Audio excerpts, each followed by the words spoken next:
us out on YouTube, Facebook, and X. And for the premier sports talk experience, tap into our Roku channel. Start your mornings with Mac and Jack covering all the weekend sports action. Then pour a cup and enjoy all the sports you can drink on the Coffee and Sports podcast. At midday, talk sports from east to west on the Coast to Coast podcast. Followed at night by some hot girl talk with Prim and Proper Sports featuring Sonia Pearson. Talk boxing on the Gloved Fist. Yankee fans tune in for Start Spreading the News. And there's more on the College Sports Huddle and Sports Scope with Robert Butler. And that's just a sampling. There are 20 podcasts in all and 70 weekly shows giving us a 3.4-star viewer rating. To find us on Roku TV, search for National Streaming Sports on the Roku search bar. Click on the logo and you're in. For laptops, mobile phones, and tablets, download the Roku app. National Streaming Sports, live and on demand, sports talk for America. Football season is here, and SeatGeek is my go-to for buying tickets. Now, with SeatGeek, every single ticket is backed with their buyer guarantee. We've all had plans change, and when you can't make it to the big game, SeatGeek has you covered. They're the only ticketer that allows you to return your tickets ahead of the event for credit with SeatGeek swaps. So when things come up, I know that my tickets won't go to waste. So what are you waiting for? Download the SeatGeek app to maximize your possibilities and shop live events with confidence. Sorry, wrong one.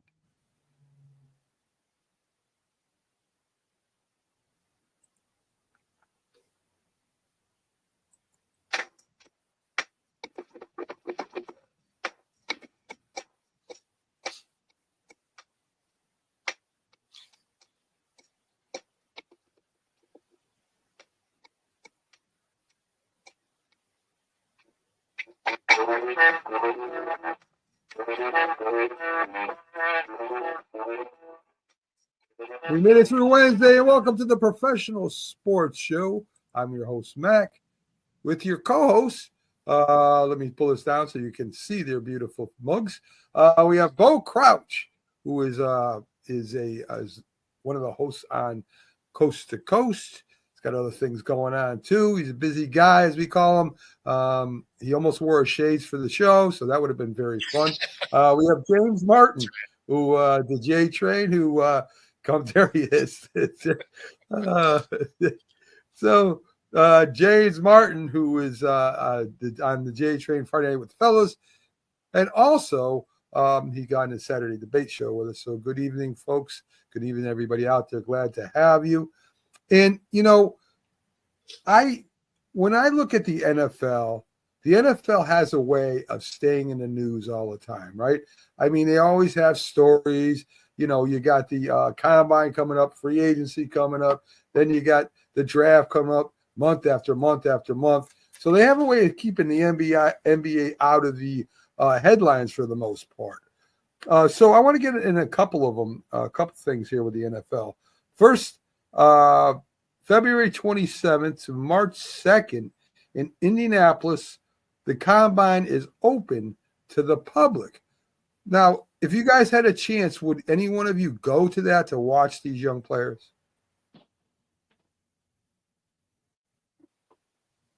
Sure. Yeah, I mean, if somebody was picking up the airfare and everything, I mean, what? Yeah, absolutely. Hey, Wen, how's it going? James?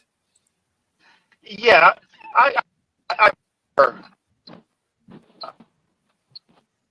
I definitely think I would definitely do what he does. Excuse me. I would do what Bo does, going letting somebody pay for it, and definitely go see what's going on. Especially if I'm trying to understand the business, understand the nuances of that particular aspect, scouting and the GMs, what they're looking for. I would definitely do that. Yeah, I would too. I mean, I know a lot of the ones that aren't going to have a problem getting drafted right away won't be there probably. They'll probably be doing the private workouts with teams. But you still got some good players that'll be lower that you can kind of take a look at, watch them interact with the GMs and the coaches. I think that would be pretty interesting myself. So I definitely go too. So we got free agency officially starting March 12th. One thing to keep in mind on that, real quick, is the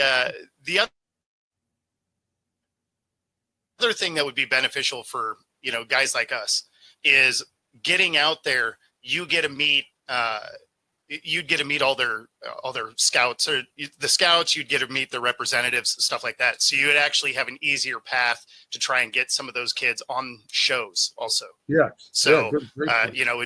it's beneficial in that way too, because you can ultimately be working on potential guests and stuff just because, you're there and there's not a huge amount of outside noise, present. Great point, Paul. Free agency officially starts May 12th at 4 p.m. Let me give you a little look at what we have for free agents that'll be available. Sam Darnold will be available. Zach Wilson, Trey Lance, and Jacoby Brissett. Now, I guess Sam Darnold would be the best one to pick out of all of them.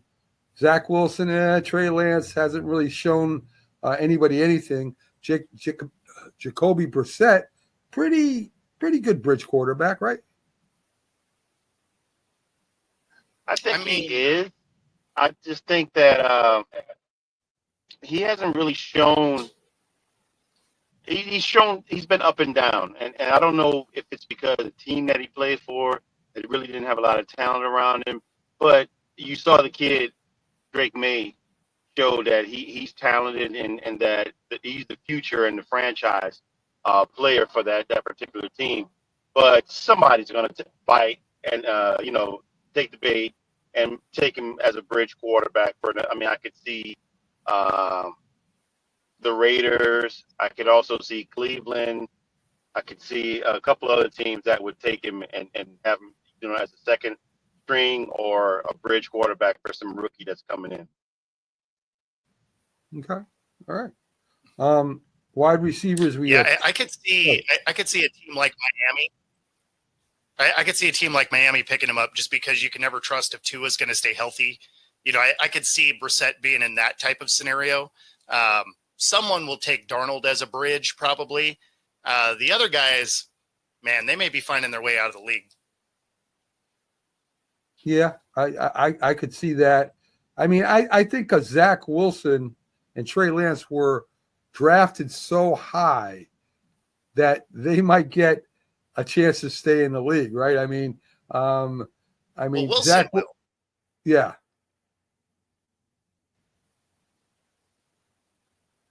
So we have wide receivers T. Higgins, Chris Godwin, Stephon Diggs, and Amari Cooper. Say the Seattle Seahawks wanted to go get a receiver, Bo. Which would you have them pick up? Well, none of those guys. They don't have the cap space. So you're not going to get a high dollar free agent. Realistically, I see them probably looking into the draft for a receiver to potentially take Tyler Lockett's spot. But the Seahawks are in cap trouble, so they're not going to get a high dollar free agent receiver, at least not this year.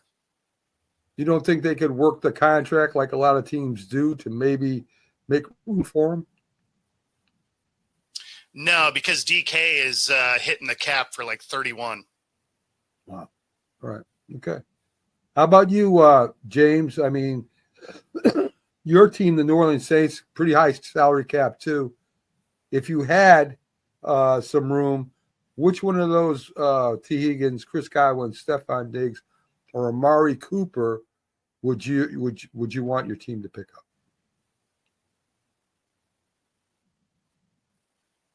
You're muted, buddy.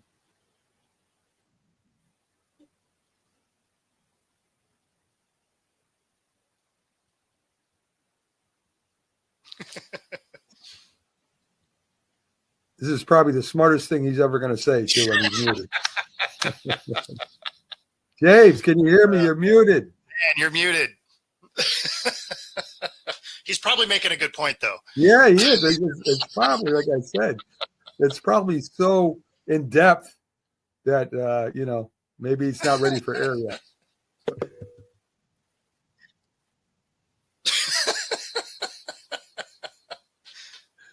Sorry,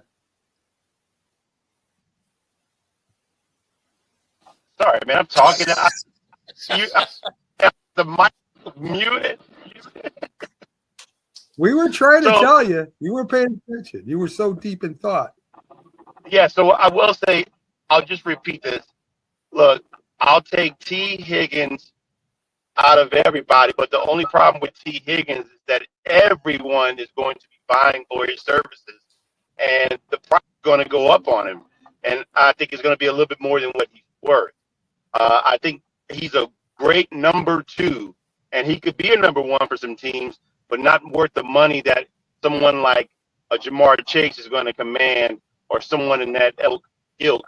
And I think that with Chris Godwin, the way he's already earned his money, and he's got some injury history, if I want to take a risk on a guy like that, I think I get a better value out of a Chris Godwin that's still going to be a bona fide number 1 or number 2, very high number 2 that I could afford. What's interesting to me is neither one of you said Stephon Diggs. So the thing is I think he actually might take a discount to go play with his brother in Dallas. Okay. All right. That's possible. Okay. All right, James, you're good, right? You don't have to go. Okay. All right. Sonia says it's really raining down there, so she's probably not going to make it on. And Tip said he had an emergency come up. So we'll cover the Dallas Cowboy news without him, which will probably do a better job anyway, because he's a Cowboy fan. So we'll see. So the draft, the NFL draft is at Lambeau Field this year, guys. Yep. Really interesting. I mean, I guess they'll have it outside under some kind of, some dome or some kind of canvas or tarp or something. But they make you're going to have to buy tickets for this. And I could see them making some money off of this event, Bo. Yeah. I mean, you do, as a fan, you have to. I'm trying to get my credentials for it, but yeah, as a fan, you do have to buy tickets, which I think is something new. You used to be able to go to the draft, like a lot of it for free, from what I understood. I'd never been personally, but yeah, I did hear that they're going to be selling tickets to it this time around. Yeah, Jack likes to talk about like back in 1967, where at lunch break he went to a hotel and they were having the draft, and he sat in the into the balcony, and I'm like, Jack, okay, we heard that story 100 times already. Everybody knows about that. So anyway, so you got Tennessee going number 1, you got Cleveland going number 2, then the Giants going at number 3. I've seen different mock drafts, and I really don't pay attention too much. But when I do look at them, they have Cam Ward. I don't believe Cam Ward is going to be taken by the Giants. I think Shador Stevenson is going to be taken by the Giants. You think you're going to get Sanders? And of course, they're going to lose out on Travis Hunter. And I don't know if I'm good with that, but they do need a quarterback. Yeah. I think that I've seen some mock drafts that as weak as this. Good, Bill. Oh, sorry. Again, lag. My bad. Yeah. So he's gone. Basically, I don't love this quarterback draft. You guys would probably almost be better to use that draft pick in a different way and look at maybe next year's quarterback draft, maybe run it back with Drew Lock, something like that, and fill some of the other holes. Cause it's not like you're a quarterback away. You guys have a lot of things you need. And, as deep as this this draft is with offensive and defensive line. Offensive line obviously is a concern for you guys. So it almost makes sense for you guys to trade back, get a couple of picks, maybe get somebody's first rounder for next year and focus on some of those quarterbacks, because I don't know if Sanders is necessarily the guy. I don't think any of the quarterbacks are ready to go week one. Now, Sanders and Cam Ward are both going to be forced to be that guy, but they both look like they could benefit from sitting a year. They won't get the opportunity, but both of those guys and then everybody behind them, they all look like they have a little bit of a project to them. So really, if it was the Giants, I would trade back and try and fill more of the needs that you have. Let's see. Can we get him on here? Let's see. Add to stage. No, he's out. Let's bring him in this one. There he is. Let's get rid of that one. Hey, there he is. Hey, James. There you are. I thought I had a twin. Oh, please. Anyway, I agree with you what you're saying, Bo, right? But I think the ball and Shine, this is their last year. This is it. And if they don't get a quarterback and they don't improve, I think they're fired. In fact, I think them getting a quarterback will give them maybe an extra year or two. Say, hey, he's a rookie quarterback. We got to get him ready. So I think just on that alone, they might go out and get Shedeur Stevenson. I mean, maybe, but at the same time, if you guess wrong a second time, you're not just getting fired from here. You're not getting another shot. Like, you can't miss on high value targets twice. Yeah, that's true. That's true. Like, you'd be better off to slow play that, get some of the things you need, basically let ownership know that, hey, this year isn't our year, right? Which it wasn't going to be anyway.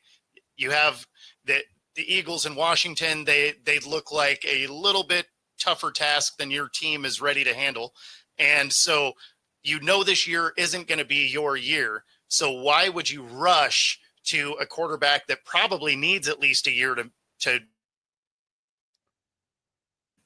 get into the NFL speed, rather than address one of the biggest concerns, which was an offensive line that got your guys beat up?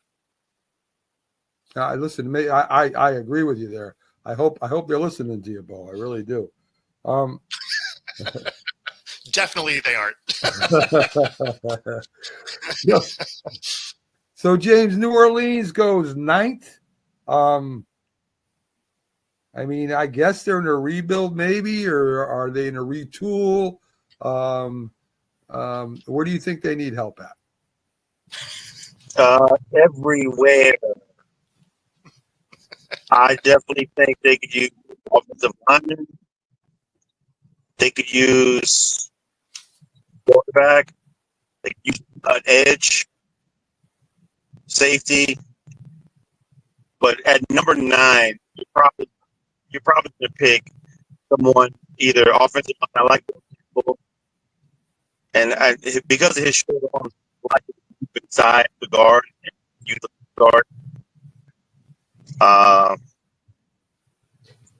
Ted McMillan, wide receiver, would be the number 1 for them at next.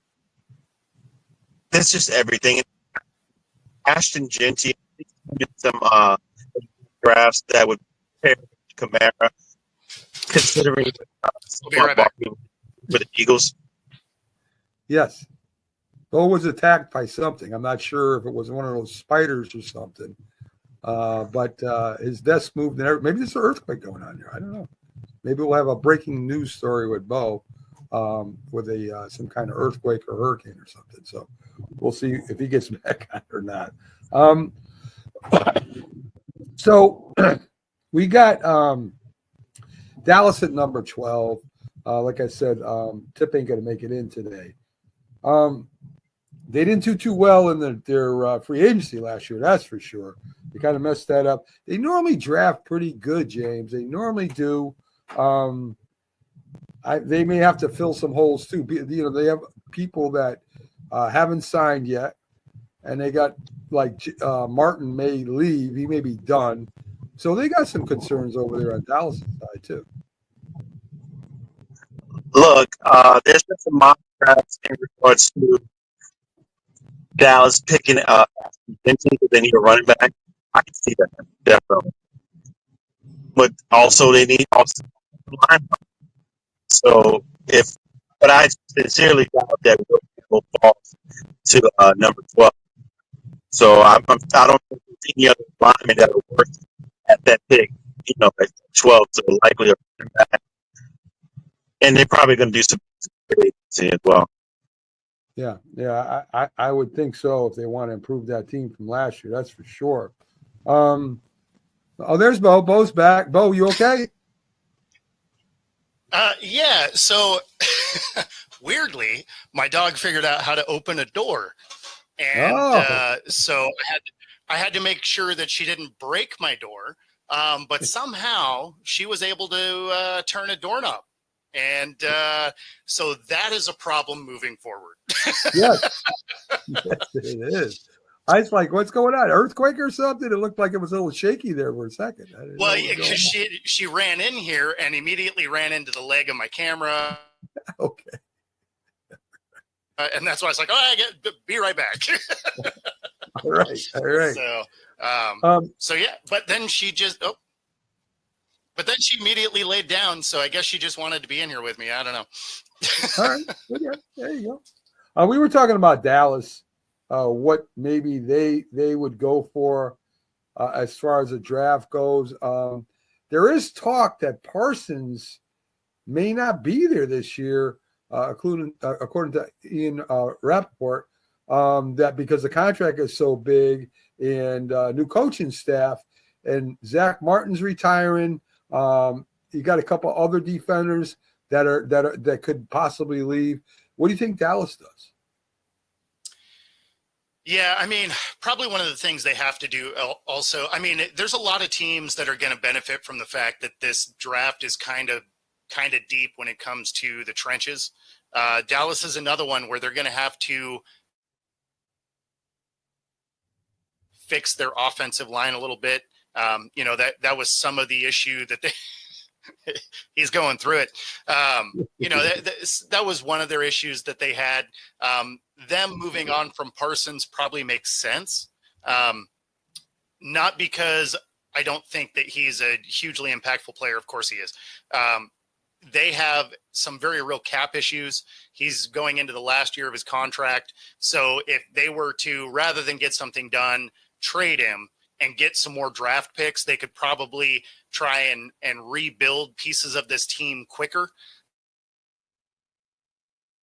I think they have a few more pieces than you guys, but they have a similar path, where their biggest struggle is.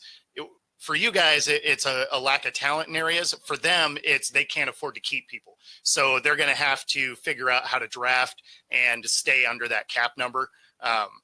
Obviously having Dak, his cap hit this year is like $85 million. So, I mean, that burns up a lot of room. So then you have to lean heavily into the draft because you can't pay people. Yeah, the Raiders also, there's talk about Max Crosby. He didn't seem too happy last year. They may want to get – James is persistent as hell. He keeps coming back. All right, James, let you back in. Hey, yeah. Hopefully he gets somewhere where signal's pretty good. Yeah. So, the Raiders – I don't hear anything now. Okay, well, that's – Oh, you don't hear anything? Probably need to. Well, you're not going to hear me anyway, I guess. That's par for the course. I mean, it's just I was going to say log out and log back in. But Yes. I'll get back in again. All right. So Testing 1, 2. We can hear you. He's frozen again. Face only a mother could love, right? Yeah, that's. Man. Yeah, at least he looks confused. yes. At least he does. So anyway, Max Crosby, again, was going to command more money. You know, and the Raiders need a lot of help in a lot of places too. Yeah, I think the Crosby deal is different now, though. Had they kept on with Pierce and kind of the way things were going, I think he would have wanted to force his way out. Now that the Raiders are looking at Carroll and Kelly and, you know, new pieces coming in, that might be worth hanging out and seeing what you got, right? Because you got Kelly coming directly from college, which usually makes for a good draft because they have inside knowledge of kids that may not be high on people's boards. You know, anytime you see one of those college coaches come in, usually they have a pretty good draft. Doesn't mean it always translates into the NFL, but they usually have a pretty good draft. Pete Carroll, obviously, prime example of that, wins a ring because of it. Crosby may be enticed to hang out with the Raiders just because they could be finally starting to build something. Can you hear us now, James? There he is. I can hear you. Yeah. Can you hear me? Yeah. Without the echo too. Wow. Yes. Look at that. I mean, we're improving. The podcast is just getting better and better as we go here. So, the Eagles, after Kellen Moore left, looking for a new offensive coordinator. There is a guy that was with Sirianni for the last 4 years, Kevin Patullo, who was a passing coordinator and associate head coach. Like we said, he's been there for 4 years. I wouldn't be surprised if he gets hired to be the new offensive coordinator there. Yeah, I mean, I would actually lean more towards them bringing Frank Reich back. Yeah, I heard that too. A couple of people have because made that he has point. history with Sirianni. Yeah. Because he does have history with Sirianni, I think that would actually be a good fit, and he is a good coordinator. Didn't he have a shot at head coaching before too? And yes, with Carolina. Yeah. Well, and he spent 5 minutes with he spent 5 minutes with Carolina, but I was going to say he was with the Colts before that. Right. So Carolina was just like a cup of coffee, and on he went. So let's see. So Kansas City, and we'll probably talk about the Eagles again in a minute here. Does Travis Kelce retire? I mean, he was, when the three-peat was on, he was excited. He won the three-peat. I think he stays. Now he's having second thoughts. I mean, his brother's a broadcaster. They have a podcast. He probably gets a job as a podcaster. What do you think, Paul? I mean, so it's really going to depend on if he's willing to put in some work that it appeared he didn't this last season. He looked like he missed a step. He looked like he was a little fluffier than he'd been in the past, right? So it just seemed like a lot of the off the field stuff might have influenced his game. So I think if he wants to do it again, he's going to have to get back to what made him great. Because he had gotten away from that. Obviously, he looked terrible through the playoffs here. The championship game and the Super Bowl were not great outings for Kelce. And he does have so many things off the field going on that if he wanted to retire, it would be a seamless, he would just jump right into it. But, does he want those last two games to be the last film that he puts out? Plus, he is really close to some records, right? So, I mean, if he were to finish his contract, which is just one more year, it would make sense because he would be chasing Jerry Rice's all-time receptions. So I mean, like there's some records that he's within range of that would be pretty amazing. But at the same time, he would have to put a lot more work in than what we saw from him this last year. Well, James, I mean, Kelce is, made enough money to live off for the rest of his life. He's got, what's her name, that he could get married to her and live happily ever after. I mean, I get it. When you play football, box, when you play a sport for a while, it gets in your blood, right? You wanna continue. And some people just don't know when to retire, don't know when to walk away, and they end up being worse than it was if they did. Yes, look, I would say that Travis Kelce, there's a couple of factors going against him. One, age, and he's. I mean, and two, like Bo said, the lack of conditioning. You look back at someone like Tony Gonzalez. Tony Gonzalez played what till he was like 38, 39 or something like that, but he was in tip-top shape. And when he was in Atlanta after he left Kansas City, he was still playing at a high level. He was one of the best in the game at the time.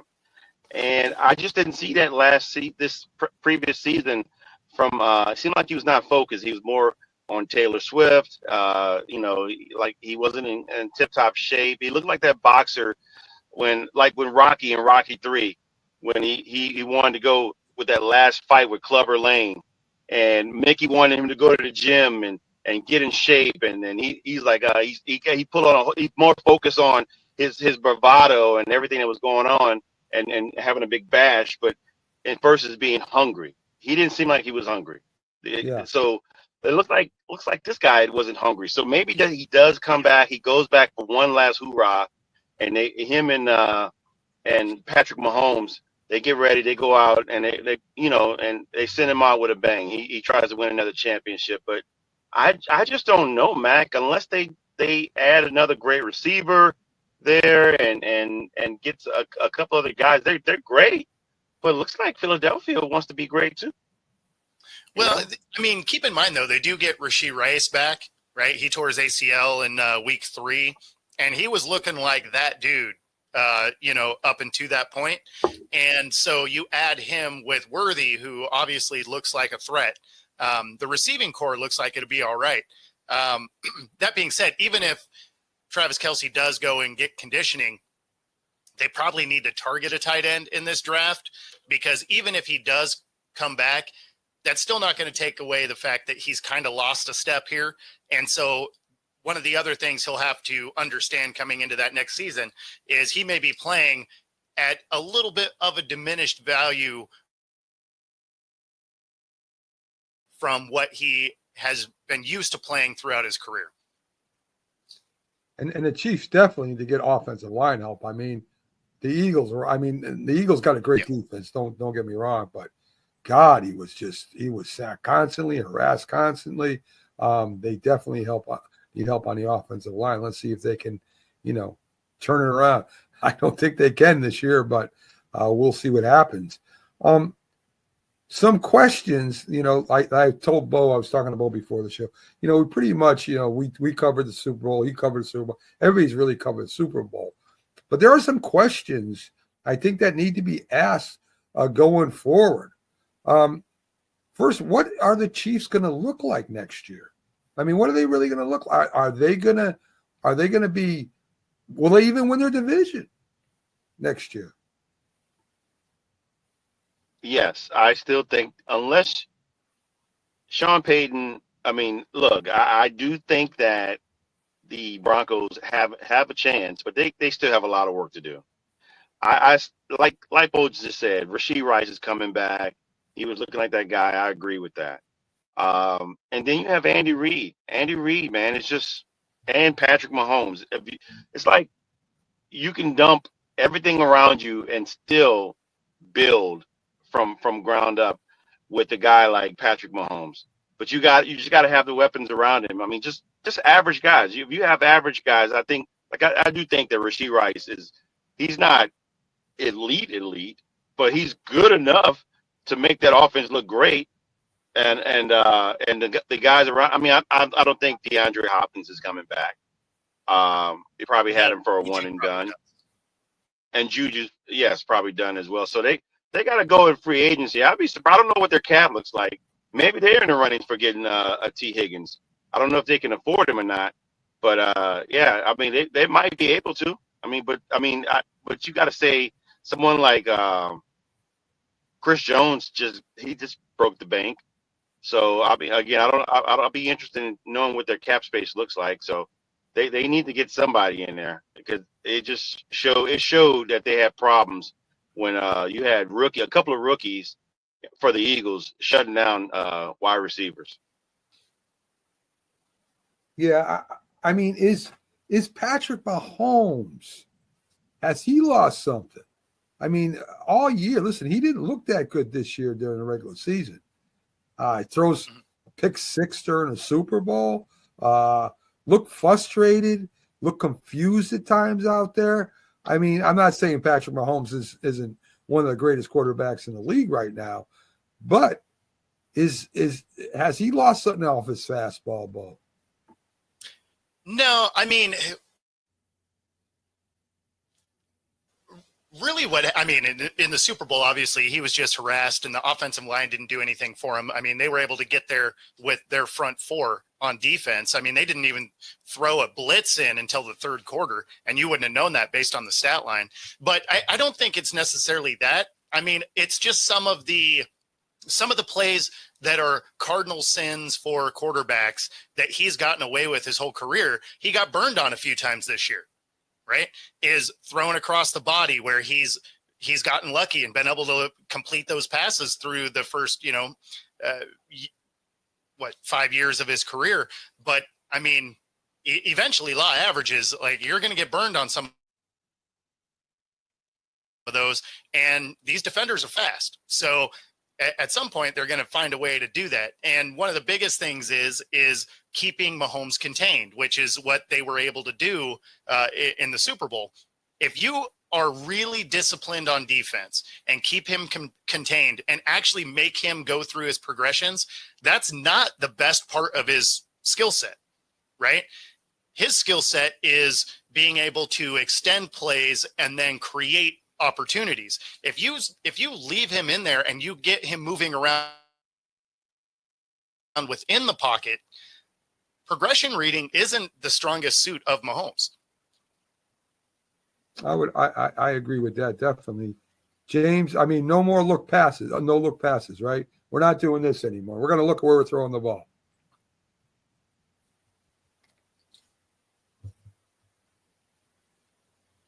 At least not with the talent that you have. Sorry. I want to say that in the history of football, when some of these guys that were top notch were at their best, their peak, they had another guy to throw to that was at their peak. I mean, you talking about Jerry Rice, Steve Young, Joe Montana. They're at their best. They had Jerry Rice. Troy Aikman had Michael Irvin. Tom Brady, at his best season, he had a Randy Moss. Yep. So he had Tyreek Hill. When he was an MVP, Tyreek Hill was there. I think that's probably what he's missing. I think that, I mean, not saying the offensive line, I'm not going to let them off the hook. You're right about that, Mac. But I think what he's missing is that top-notch guy. Is that guy that's an alpha dog, that's a receiver, that could be that Jerry Rice, that Randy Moss, somebody that a guy that can throw the ball like that needs a guy that can go get the ball as well. Well, and that's Worthy. So that's the big thing. Worthy, what did he post at the combine? It was like a 4.25 or something like that. Like, it was insane speed. So I mean, he does have a fast guy again. Yeah, he does. Of course, you're talking about Brady. Not only had not only have Randy Moss, but he also had Gronk, who was a huge part of their success there too. So I mean, a great tight end too. Agreed. How many times did the Eagles go to the Super Bowl in the next 5 years? Not necessarily win them, but how many times in the next 5 years do they go, James? I'm going to say 2 more times. And right now, because they're young, and right now because the coaching aspect of Detroit has been decimated, because that's another young team that seemed like they were destined to get there, and it just unraveled. And I think it's even more telling with Detroit because some of the other coaches left to go to follow the coordinators. And so that's kind of scary. So they must be getting off the ship before it starts sinking.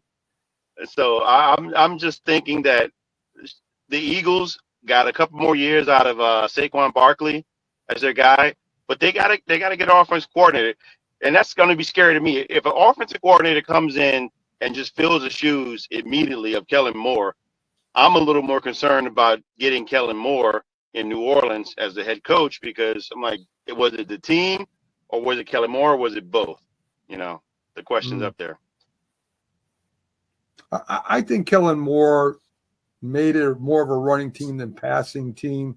I think with Dallas, he made a big mistake. I think he tried to pass the ball more than run the ball. Of course, he didn't have the greatest running backs either, but still, I think it was a different philosophy there. I think he kind of learned his lesson. I think he'll be a good head coach in New Orleans. It's going to take a few years. There's no doubt about it. But I think that he'll be a good head coach in New Orleans. I hope so. Okay, there you go. Bo, if you're the owner of the Seattle Seahawks. James, you're the owner of New Orleans Saints. I'm the owner of the Giants. What would you not do?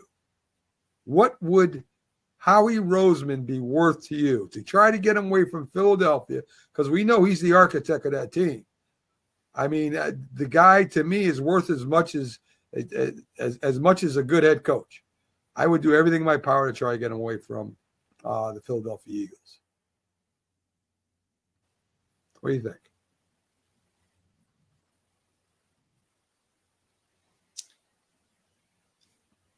Go ahead. If I'm the owner, first of all, I fired the GM that I have right now. He's been there 25 plus years, and I think it's just time to really, it's kind of like the marriage with Sean Payton. He was there before Sean Payton. He hired Sean Payton, but you can see the writings on the wall that, things have just not been great. Some of the draft picks have been bad the last few drafts, and it's just, sometimes it's just a change of scenery might be great. So I let him go, and I try to give me, I don't know, you can't. It's hard to get Roseman out of there because you're going from one position to the next. But I would say maybe give him the GM job and the president job, because that's what Mickey Loomis was. You got to sweeten the deal a little bit. So maybe allow him a little more power in the organization, and get him in there to do what for our team, what you did for another team, to show that, hey, it's not just this team.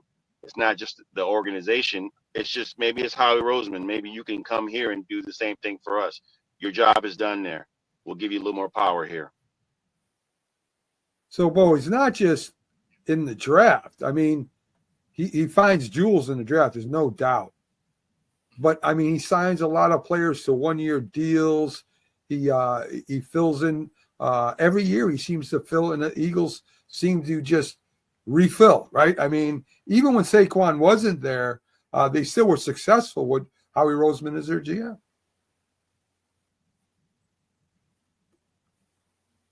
Yeah, no, he's done a great job. And it's not like they didn't have a running back before Saquon got there. I mean, they had an adequate running game anyway. For Seattle, I don't see a scenario where they would do that. They just extended Schneider. We have brand new coaching. They look pretty on board with seeing what John has moving forward, at least for the next few years. So I don't really see a scenario where they would eat that contract they just had him sign to try and go get somebody. But yeah, I mean, he's done an amazing job with the Eagles. What happens with the Seahawks over the next couple of years probably determines whether or not Schneider's still in Seattle, though. Yeah. I know as a Giant fan, go get him. Go get that dude. Get rid of Shine and the ball. Get rid of the ball too. Let him pick somebody. I mean, please. So let's turn a little bit to the NBA. The Lakers do Luka Doncic, 14 points, 4 assists after only playing twice in 2 months.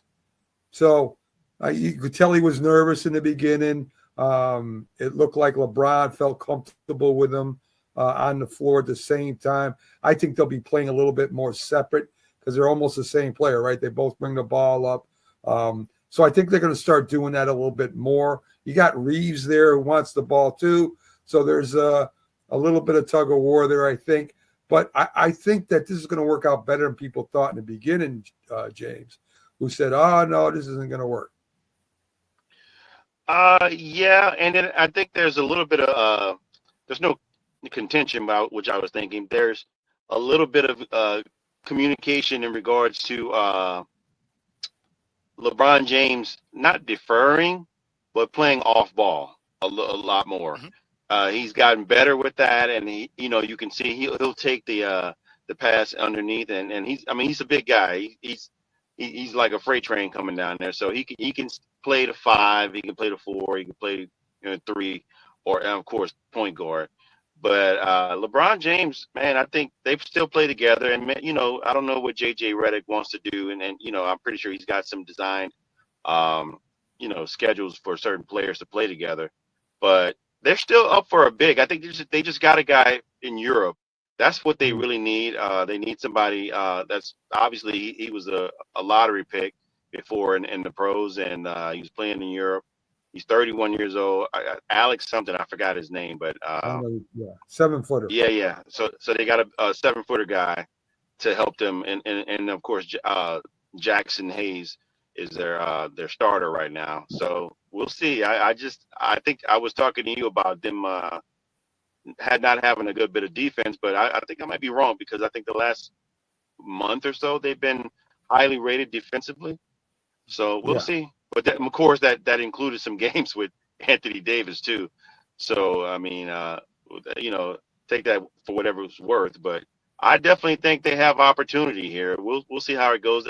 The main thing is, the key is health and conditioning. So we'll see how that works, and chemistry. I'd like to see a few more games to go with them and see how that goes. But Luka, look, he got 14 points and a few assists. It's only gonna go up from there. I agree.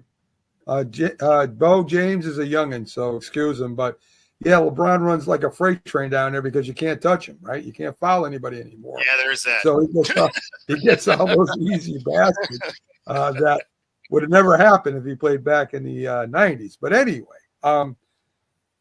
I guess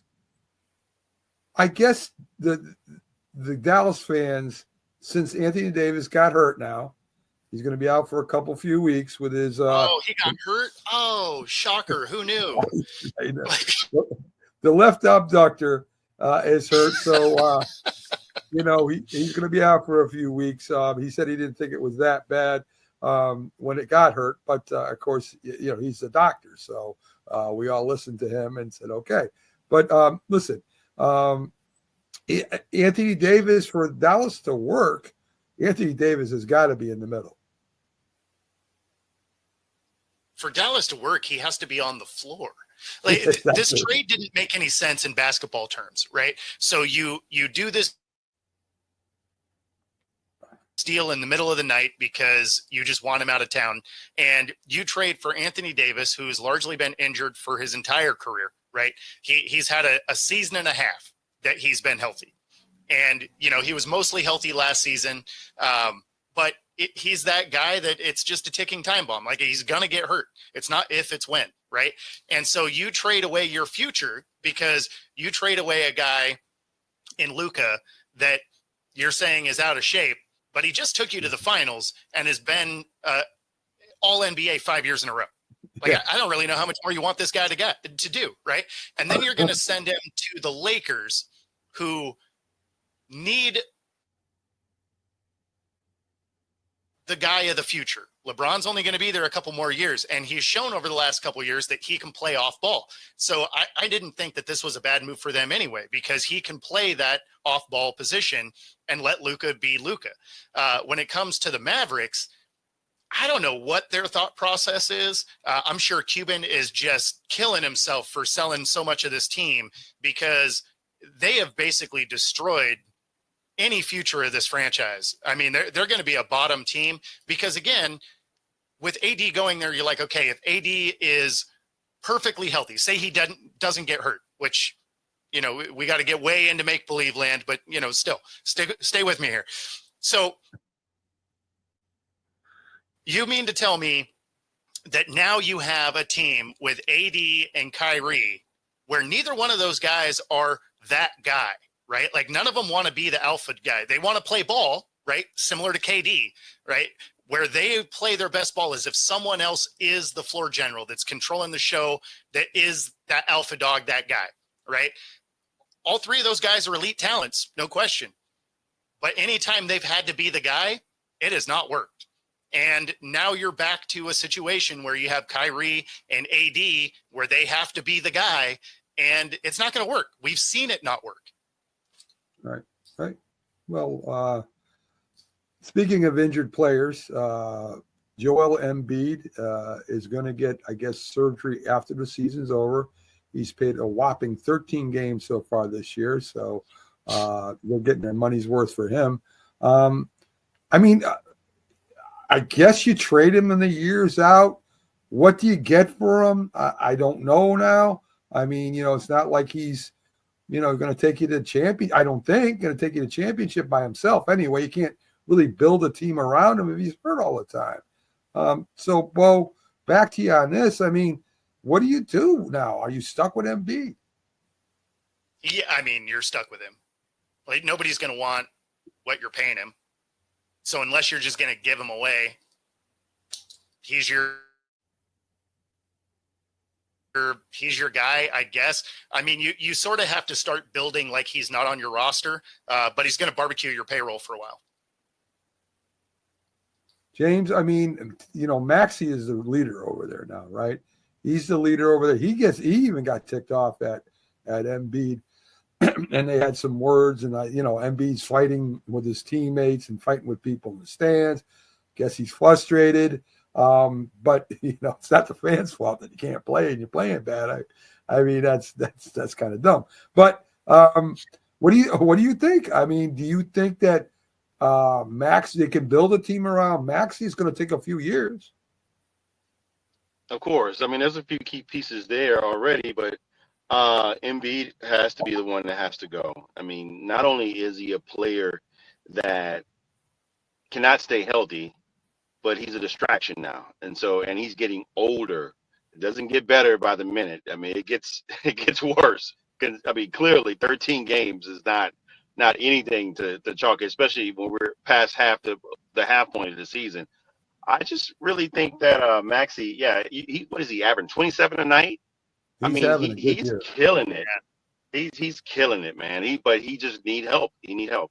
And I think you dump the weight, unfortunately, with I don't know what they do with Embiid, because who's gonna want that albatross around their neck? Nobody. With that amount of money and that no playing time. I mean, it's like Kawhi Leonard can't go anywhere. Who's gonna take him? But Kawhi has a better attitude. I mean, I'm just not gonna take Embiid. He's a big man, again, an aging big man with one leg and a high dollar paycheck. That just doesn't work out together. So it's just unfortunate. He's got to try. That's why he's trying to figure out how to work it with them. But I mean, he even came out public, said that he can't play back to backs. Yeah. That's crazy. If I'm a fan, and I mean, hearing this, and I want to see a marquee game against one player versus a LeBron James come to playing against Embiid, and neither guy plays, I'm ticked. Or, I'm like, well, what am I paying my hard-earned money for? And this is not what you want to hear. That's not great for the organization. So I do think they can build around Maxey, though. Remember when no one's going to take a flyer on him because he's expensive, he's injury-prone, he doesn't want to work, and he's a cancer. Like, you can't be expensive, bad, and have a bad attitude. Like, that doesn't work. Yeah. You remember when Embiid, Maxey, and Paul George were going to be the big three? How much has Paul George played this year? I don't think very much either. So I mean, that was a max deal for Paul George too. So throwing good money after bad. That's all they're doing with that. So UB Brown retires from broadcasting. Was a coach before. Okay, he did good on certain teams. Like to yell at the players, which I think they need to have done to him sometime. But truly a broadcasting King in basketball, James. Yeah, I even saw the officials give him a basketball, and he said, after all the hard times I gave you and whatever. So it was pretty nice to see that. How old was Hubie? Is he 91? He's up there. I'm not sure if it's 91. I think he's but like, yeah, but I mean, it's great. To be able to retire and not, not die off in this field. I mean, I'm not gonna lie. It's probably for him. He's probably happy either way, one way or the other, because that's most of these guys. They're lifers. That's what they want to do. If it's me, I'd rather be sitting there yelling my lungs out, excited, and then just drop off and then say, okay, that was great for me. I enjoy it. This is part of my life, or this was my life. So, but, right. I mean, retirement might be a little bit, maybe he's being forced out. I don't know. Or if he's tired, I don't know. But most of us, to do it this long and still call it game, man, is incredible. It says a lot. It is. So baseball, Bo, starting pitchers. I mean, at 91, you have to think you're getting tired, right? You would think, right? I mean, shoot, 91. I don't even know if I'll be around in 91. That's a long time. But listen, baseball pitchers and catchers started yesterday. The MLB season's starting up. Of course, Yankees. You know who you are, Bo. I got a brain freeze right now. Yeah, no, I mean, we barely have a baseball team. It's fine. I get it. Okay, all right. And James, I think, are you an Atlanta Brave guy? Yes, I like the Atlanta Braves. All right. The Dodgers are 275 to win the World Series. The Yankees and I think the Braves are second. Who's stopping the Dodgers this year? Honestly, I mean, what team out there? I know it's a long season; anything can happen. But really, I mean, they just got an all-star team, Bo. I don't know who's gonna come up there and put a wrench in that machine. Well, especially when you consider Ohtani's supposed to pitch this year also. So that is that's quite the team they've purchased.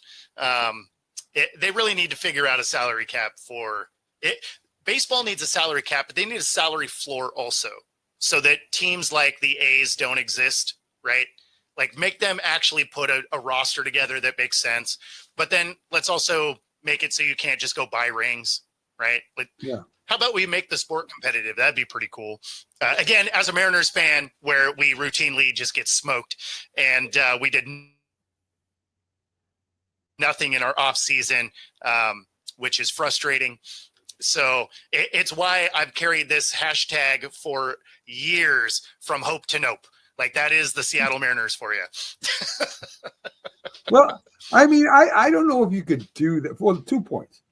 One, I don't think Ohtani's going to pitch ever again, to be honest with you. I don't think they want to give him a chance hurting that shoulder. I think he's going to maybe spot start here and there if they need him or whatever. I think he's going to be used a lot like Babe Ruth was. I don't think they want to mess up his shoulder again, because you could tell it affected him this year a little bit, Sure. especially in the World Series. And secondly, I mean, how can you tell a team what to spend and what not to spend? I mean, you know, the Yankees did it way back when under Steinbrenner. The Mets are doing it this year with Soto. I mean, how do you stop that? I think hold on. I want to say one thing. I think what can stop them, Mac, is embezzlement from Ohtani's former assistant.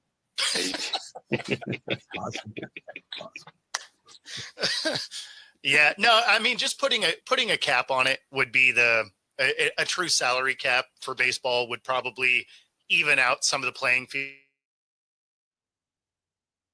there.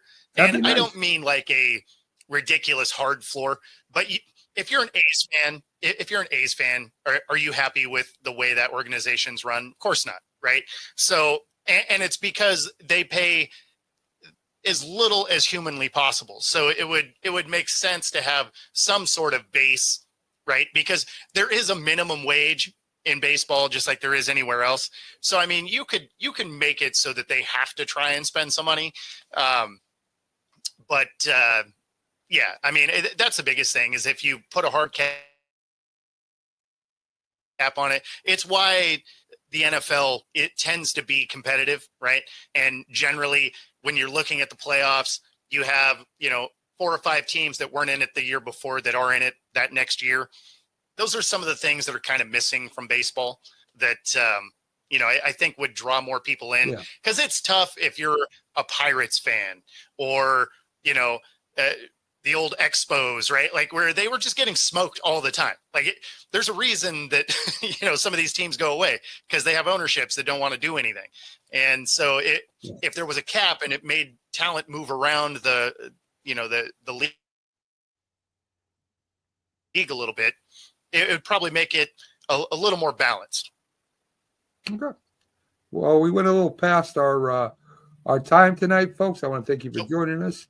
Thank you for all the comments and hopefully potential shares out there. Thank you for tuning in Wednesday night. And Bo, we'll see you tomorrow, I think on Coast to Coast. And I will see you on Friday live. Thursday will be a rebroadcast.